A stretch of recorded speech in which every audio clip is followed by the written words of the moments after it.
welcome to another recap of 90 Day Fiance the Other Way. We are on season 2, episode 11. I'm sorry, I'm a little bit behind, but I won't be for long. I am recapping several shows right now. So anyway, this was refreshingly very pretty positive show, and yeah, I liked this episode a lot, most especially for the couple that we are going to jump right in on, and that is Kenneth and Armando. Can we just go ahead and say, look, Kenneth and Armando are America's sweethearts. And you know, before I launch right in on talking about them, let me do something I never do. I usually don't remember to tell you to like, comment, and subscribe until the very end of my recap. But I am slowly building my channels, and I would really appreciate it if you would like, comment, and most of all, if you could find it in your heart to push that little red button and subscribe. Every time that happens, it makes me so very happy. And as I always say, be sure if you subscribe to just put your name down in the comments, say, hey, I'm so-and-so, I'm a new subscriber, so that I can thank you personally and welcome you. So, okay, all right, so of course we know that 2 of the 3 of Kenneth's triplets are there in town to kind of witness the engagement of Kenneth and Armando, and they also have some other friends that seem to be there too. So Kenneth has planned something really, really lovely.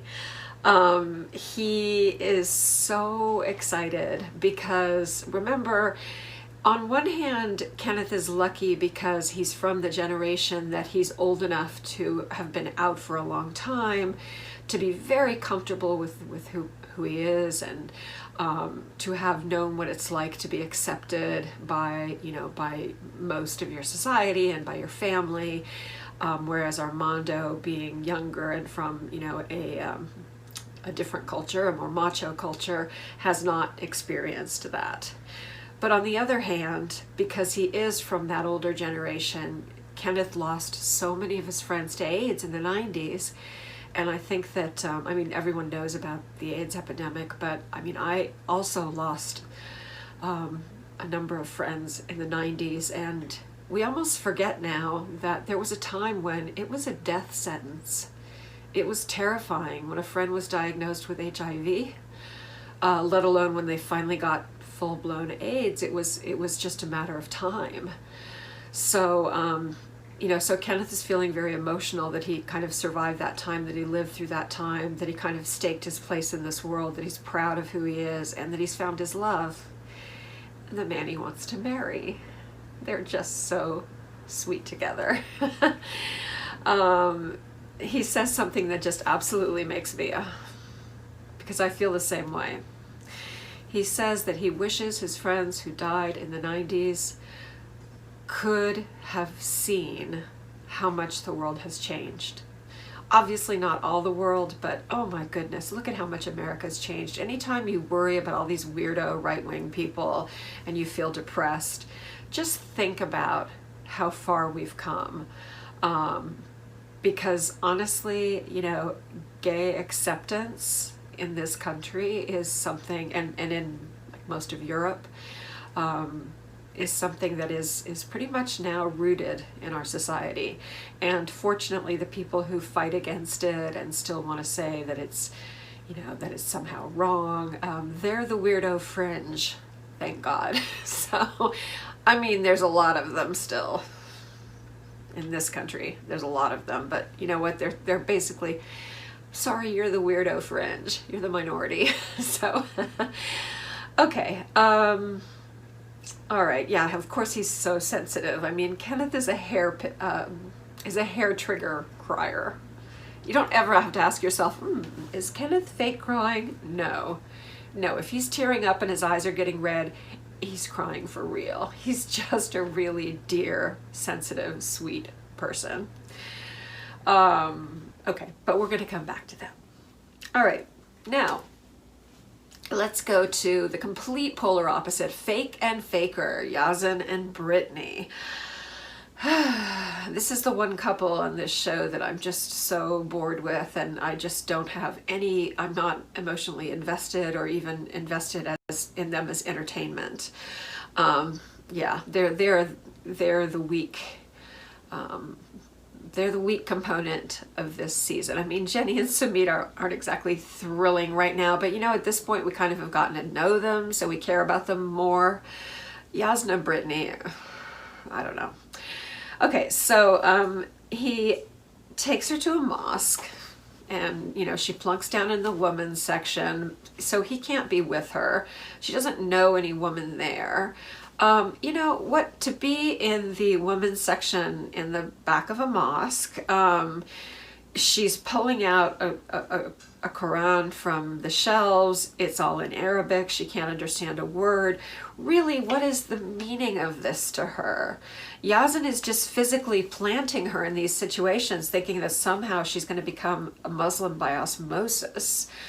She needs someone, a good imam, or, I mean, a woman, like a religious Muslim woman, to be a young religious Muslim woman who could be, you know, who could talk to her and not just preach at her, but, you know, just talk to her about the way things work.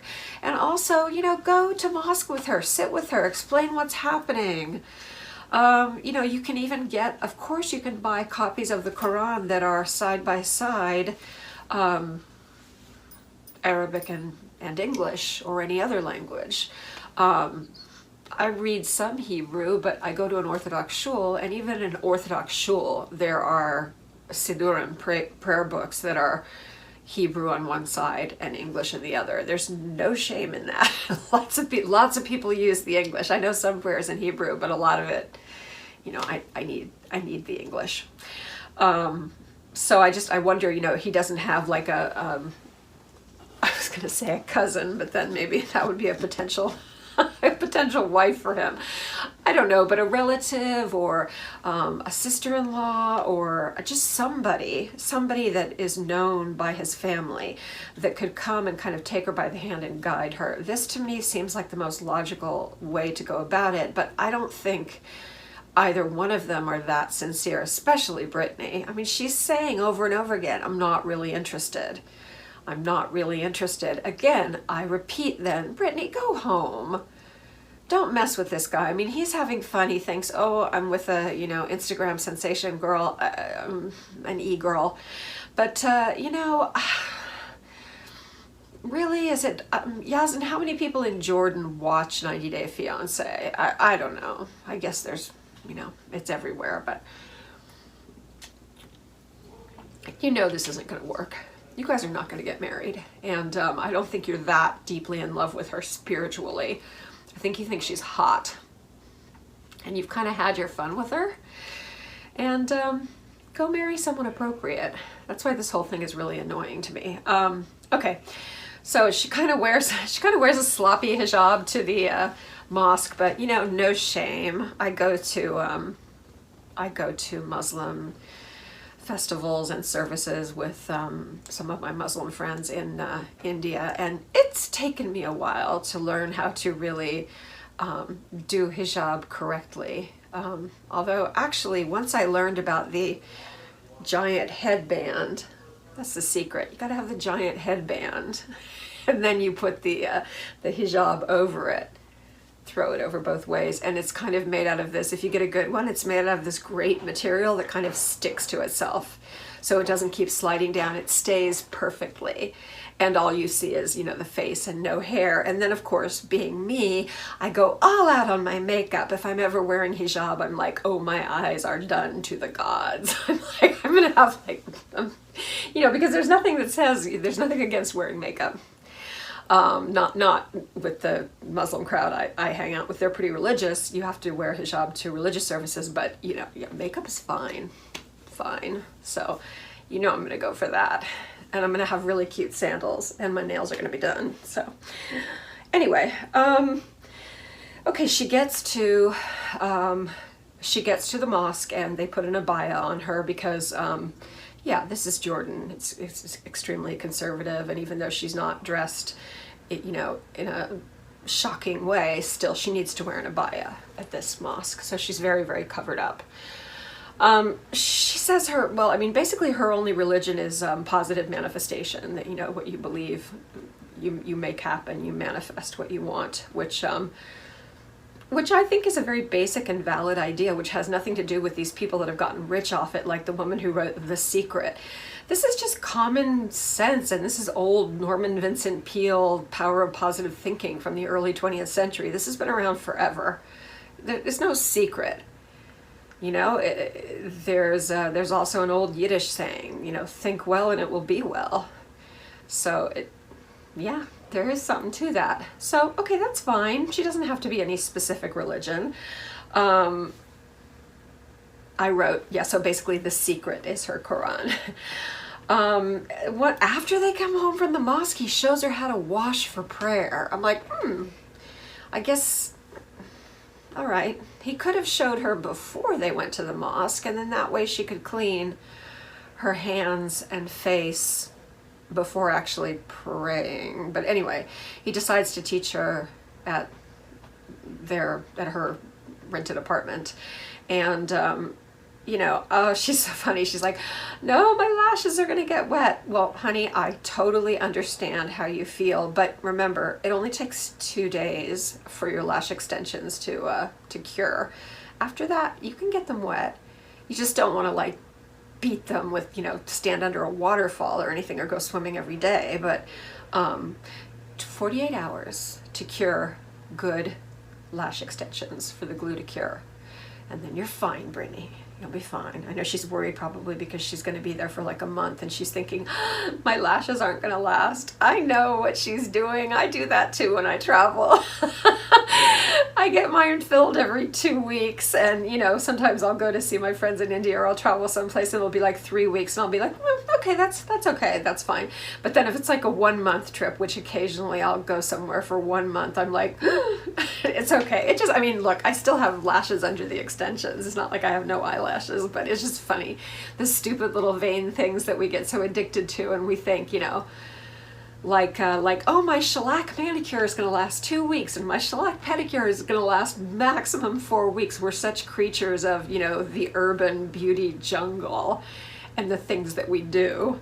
And that's why it's always funny. That's why my husband loves to take pictures of me when we're like at the end of the trip and I've stopped wearing makeup and my hair is naturally kind of like really messy curly, like not great curly, but like just kind of like a, not exactly a red afro, but it's pretty crazy curly. So I kind of look like a wild woman, you know, with no makeup and my lashes gone, and and he'll always take pictures of me then, like right before we come home, and then he'll say, I love this picture, and those are the ones he'll always post on Facebook. So I'm like, yeah, okay, you know, that's good. That's good. That's a good thing.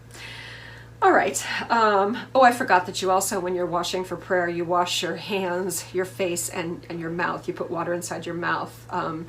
Jews, we just wash our hands. But yeah, it's a little simpler.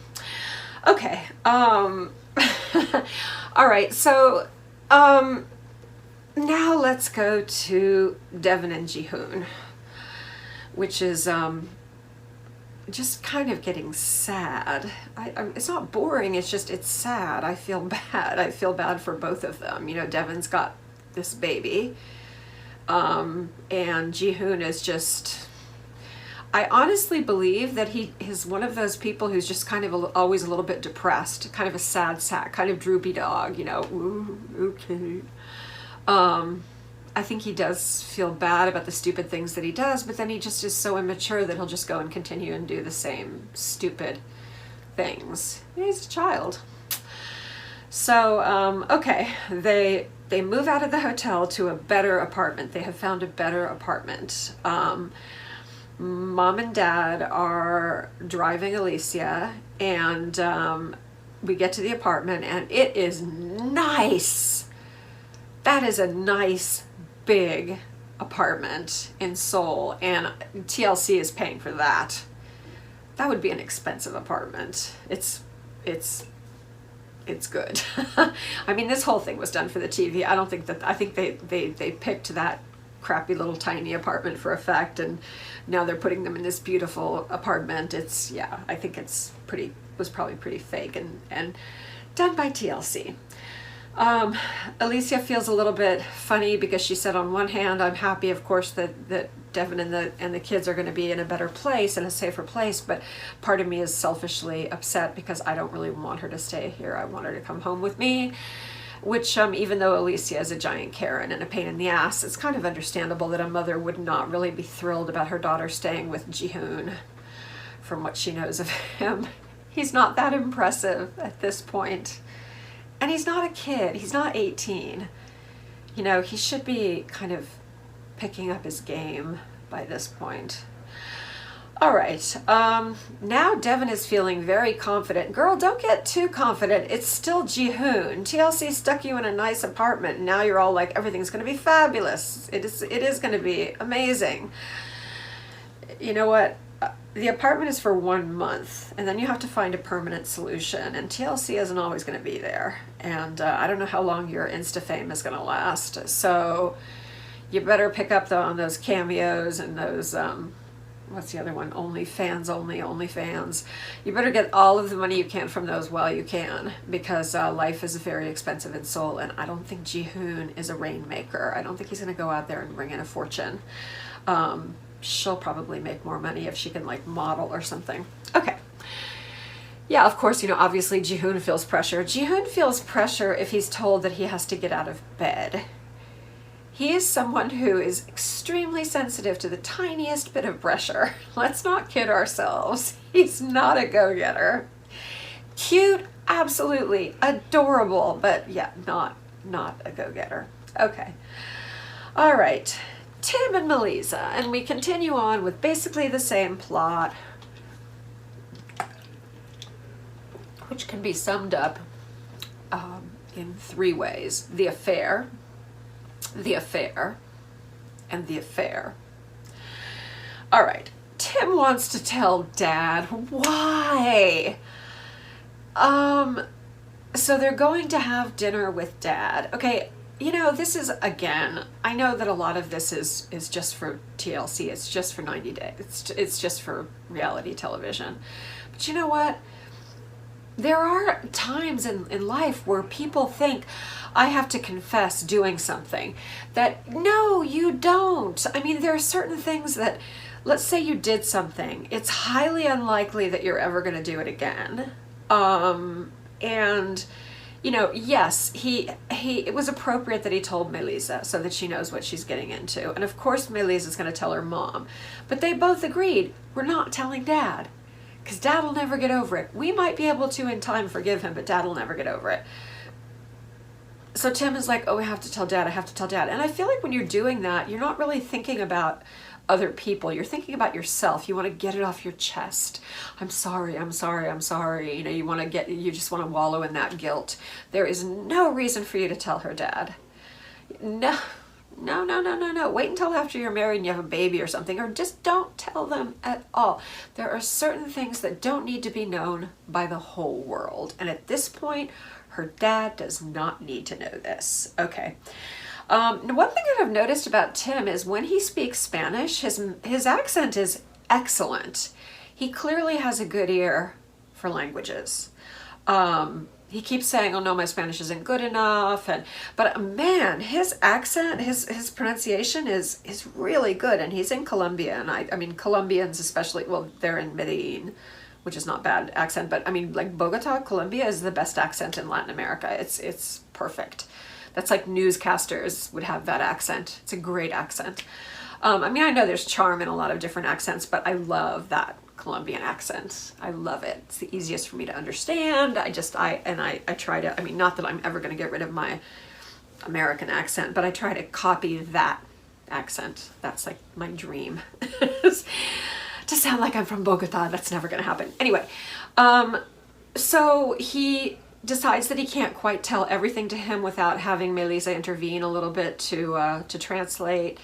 And anyway, he tells Dad. And the reaction is, bad. Dad is pissed. What do you think? This is his baby, and you cheated on her.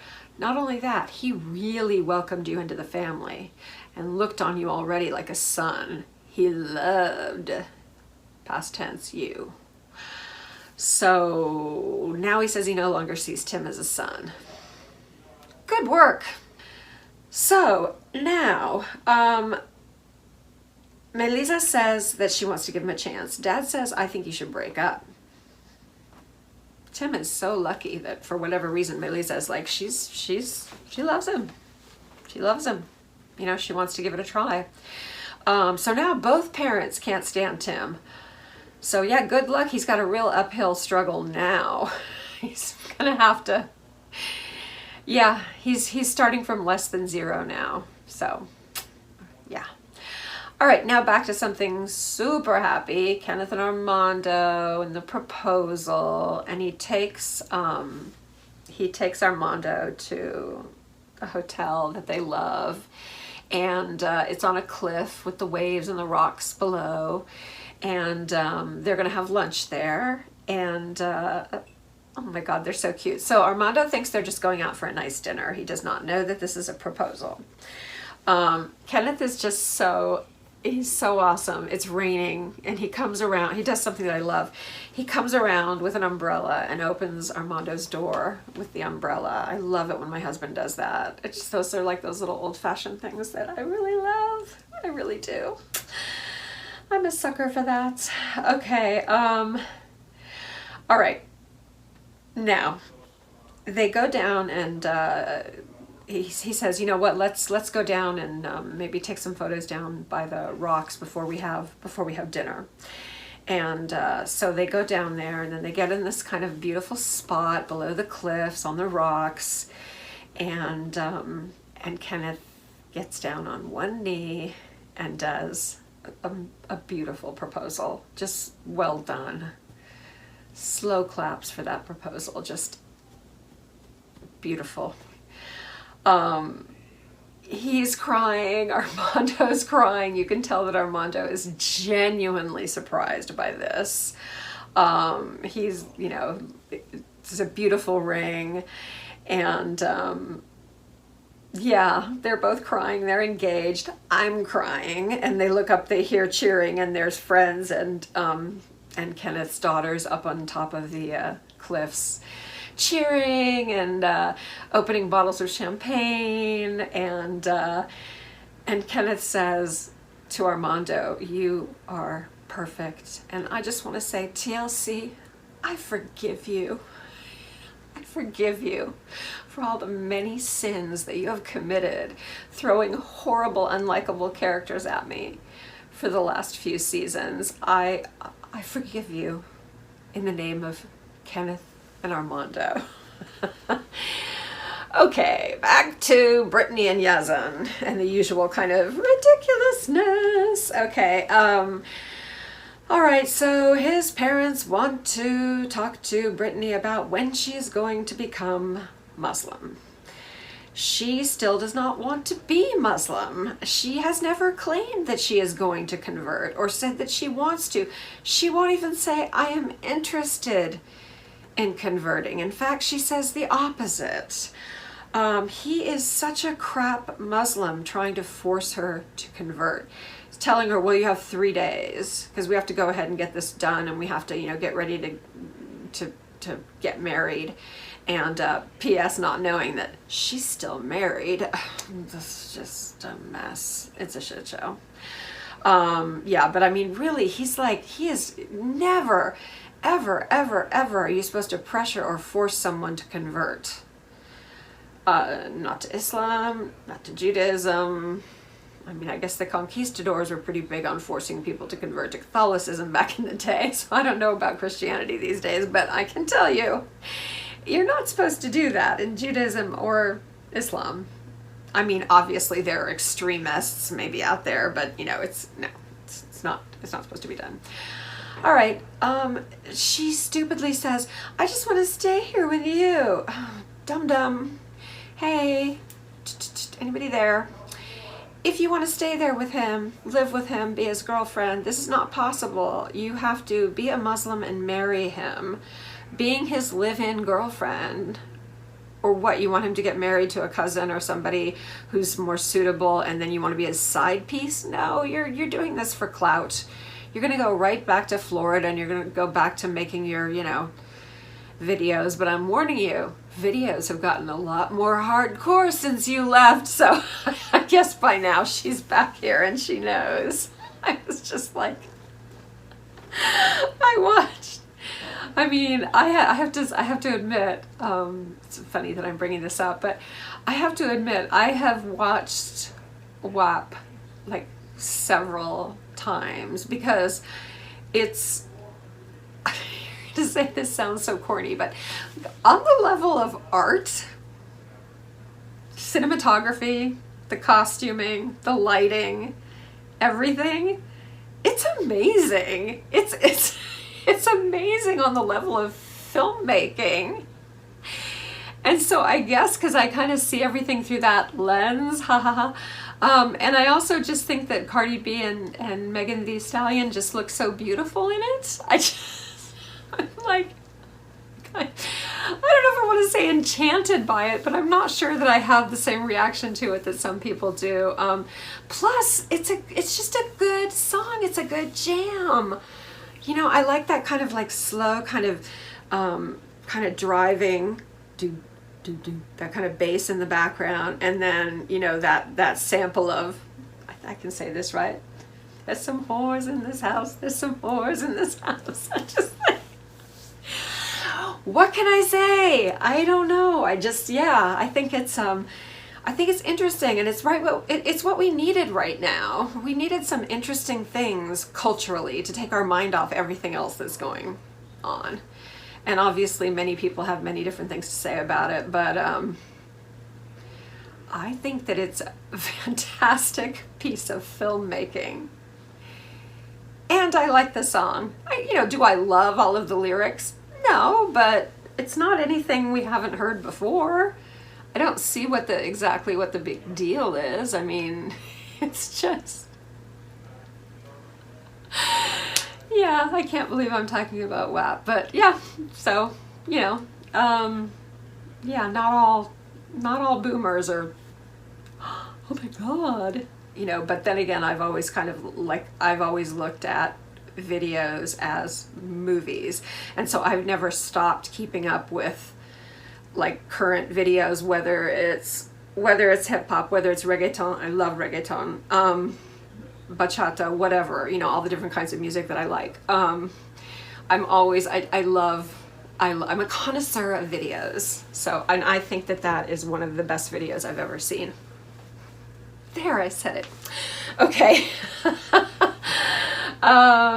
Okay, and anyway, so I'm just going to close out by saying that these two, Yazan and Brittany, poor Yazan and Brittany being brought in after my brief discussion of WAP, I don't believe them. I don't particularly care about them. Let's see what happens. And it's ironic because the first few episodes, I was really there for them. I thought, oh, this is interesting. Hey, I don't know if you remember, but my first recap, I was like, oh, I have a girl crush on Brittany. She's amazing. And it kind of went downhill from there. But anyway, all right. So I am going to be posting a few new recaps in the next few days. I have, oh, well, of course, I have Darcy and Stacy. That goes without saying. That's a special gem for me. I'm really looking forward to doing that one. And then we'll have Real Housewives of Beverly Hills and New York. I just did Happily Ever After and Potomac. Oh, I love Potomac. If you guys aren't watching Potomac, if you have any interest in the Housewives franchise, watch Potomac. They are by far the most interesting women. They're interesting, they're strong, they're glamorous, they're messy. I love Potomac, especially now that New York has really gone. So anyway, all right, thank you so much for joining me again. Please Remember to like, comment, please subscribe, and if you do subscribe, please put your name down below so I can thank you, and take good care of yourself. Be good, but not too good.